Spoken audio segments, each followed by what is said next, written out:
Una fue la guerra del agua, que se dio en Cochabamba en el año 2000, en más o menos diciembre de 1999 hasta el año 2000, febrero, marzo, por ahí. ¿Ya? Vamos a ver qué pasó, ¿no? ¿Por qué se dio esta guerra del agua?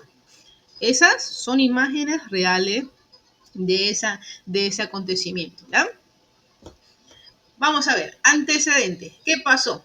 ¿Por qué se llevó a cabo esta guerra? Lugar, Cochabamba. Muy importante para que no se confundan con la otra guerra que vamos a ver, que es la guerra del gas. ¿Ya? La guerra del agua se dio en Cochabamba entre enero y abril del año 2000. ¿Cuál fue la razón? La privatización del agua. ¿Ya? El agua se estaba pasando a manos de, de una empresa privada. Era un consorcio de empresas, un conjunto de empresas. Por ejemplo, estaban la Bechtel, empresa norteamericana Edison, la empresa Petrópolis, Petrivich, Petricevich y Soboce. Ese era el consorcio empresarial al que se dio Aguas del Tunal, ¿no? Esta era la empresa que se encargó del agua, de la empresa del agua. Se privatizó, ¿no? Fue una parte, este, se dio a manos de empresas privadas y como yo les comentaba, cuando algo es privado, una institución es privada, es un poco más costoso. Y esto fue algo que disgustó a toda la población, el aumento del precio del agua. Porque no es que subió de 50 bolivianos a 60 mensual, ¿no? Ese porcentaje, sino que subió hasta un 300% el precio del agua.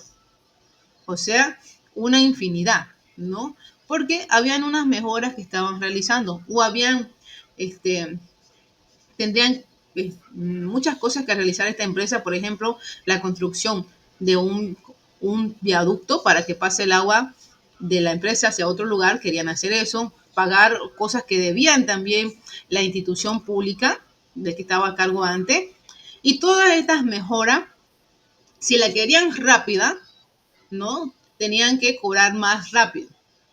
O sea, yo quería hacer este proyecto de 3 meses. Ese proyecto va a ir paso a paso, ¿no? Y yo tengo que cobrar eso es lo que voy a hacer, ¿no? Tengo que tener esos ingresos. Pero a la población no le voy a pedir de golpe que paguen. Y eso fue lo que pasó, que de golpe se le estaba cobrando a las personas. Por eso subió ese 300% ya el precio del agua.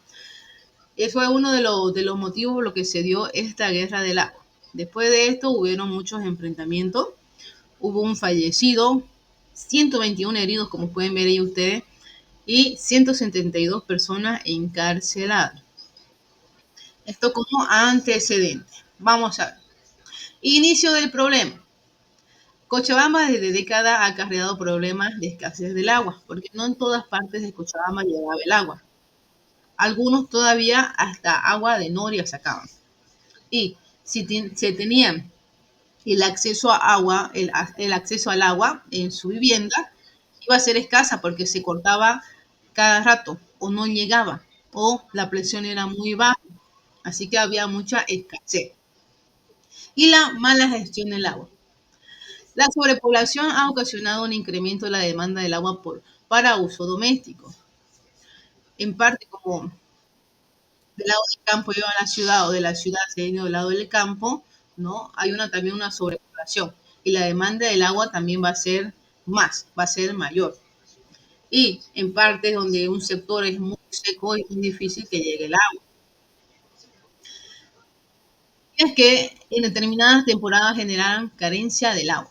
En septiembre del año 1999, el gobierno entrega el servicio y distribución del agua de la ciudad a la empresa Aguas del Tunari y se promulga la ley 2029. El agua era convertida en mercancía, ¿no? Entonces, esto de la privatización del agua se da en septiembre. La guerra se da entre enero y abril, ¿no? Organizaciones populares como la Federación Departamental de Regantes, el Comité de Defensa del Agua y las organizaciones ambientales denuncian esta iniciativa de privatización del agua, que decía: la ley no respeta el sistema tradicional de manejo del agua basado en usos y costumbres. Provisión de funcionamiento a sistemas alternativos de distribución del agua en áreas de concesión de la ciudad. Monopolio a concesionarias en áreas de concesión. Reducción de competencias a municipios para fijar tarifas y otorgar concesiones.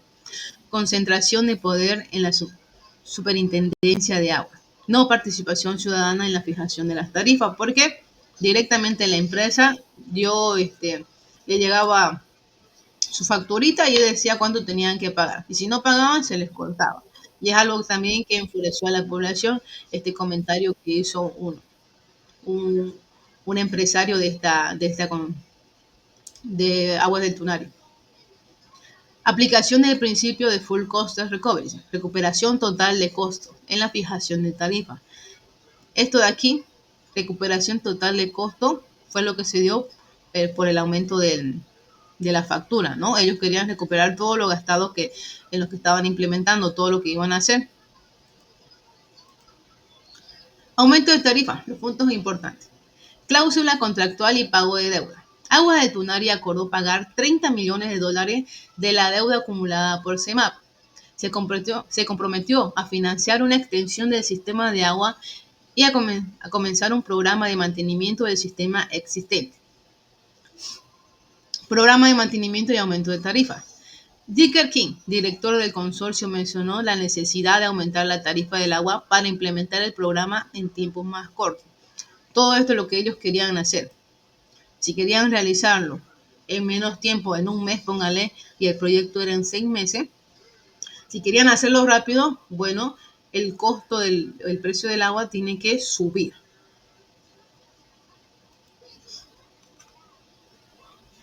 Promesas al gobierno y al proyecto múltiple Mississippi. Aguas del Tunari prometió financiar la terminación del proyecto múltiple Mississippi, que incluía la perforación de un túnel de 20 kilómetros para el trasvase de agua a través de la cordillera Tunari.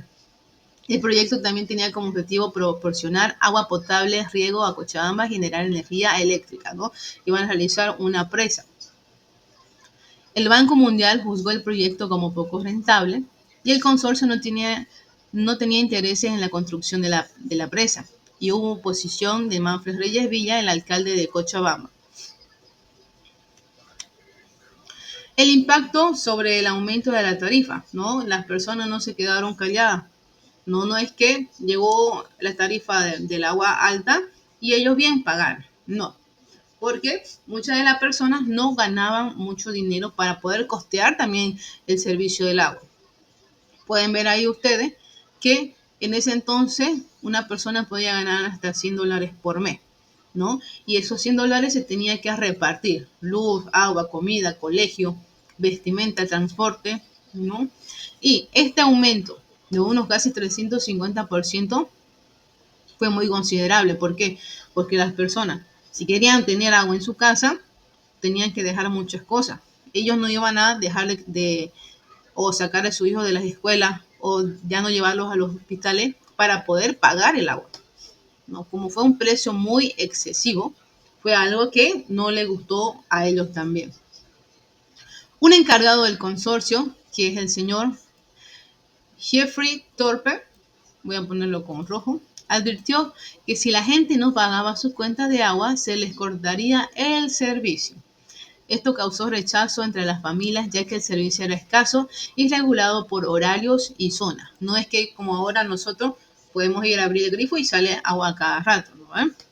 En la parte de Cochabamba, como había en escasez por hora, pues había un horario donde podían tener agua. Y como le decía, si tenían el servicio del agua, a las casas no llegaba con mucha presión, era escasa, a veces ni siquiera llegaba. No tenían casi agua y para que estén pagando de más, fue la problemática. Las protestas comenzaron en enero del año 2000. Dirigentes sociales intentaron dialogar con el gobierno, pero fueron detenidos durante una reunión en la prefectura. ¿Quiénes fueron detenidos? El prefecto Hugo Galindo, el alcalde de Manfred Reyes Villa, el monseñor Tito Solari, ¿no? El arzobispo Oscar Olivera, todos ellos fueron detenidos cuando quisieron dialogar. Las detenciones y la represión gubernamental intensificaron las protestas. Estos enfrentamientos llevaron al prefecto Hugo Galindo Saucedo a renunciar y el coronel Eduardo Guayar fue designado como prefecto interino. La población comenzó a bloquear calles y carreteras espontáneamente. El gobierno de Hugo Banzer Suárez declaró un estado de sitio en el año 2000, el 8 de abril. Las consecuencias de esta guerra, ¿no? El capitán del ejército Robinson Iriarte de la Fuente, vestido de civil, dispara hacia la población, en la muchedumbre. Había muchas personas ahí, eran los manifestantes, ¿no? Y calle más atrás fallece un estudiante de 17 años, el joven Víctor Hugo Daza. Y como habían visto que este capitán del ejército estaba disparando hacia las personas, bueno, él fue quien le disparó al niño, también estaba este, está hablando, ¿no? Él falleció al instante, a pocas cuadras donde se le vio al teniente Iriarte, ¿no? Fueron el detonante de la ira popular que había tomado la plaza 14 de septiembre y sus calles y avenidas. Esta muerte, ¿no? Intensificó la furia de la población. La Policía Nacional les dijo a los ejecutivos de Aguas de Tunari que su seguridad no podría ser garantizada. O sea, se lavaron las manos, nosotros no podemos protegerlos. ¿Qué hicieron ellos? Huyeron hacia Santa Cruz para poder irse a su país.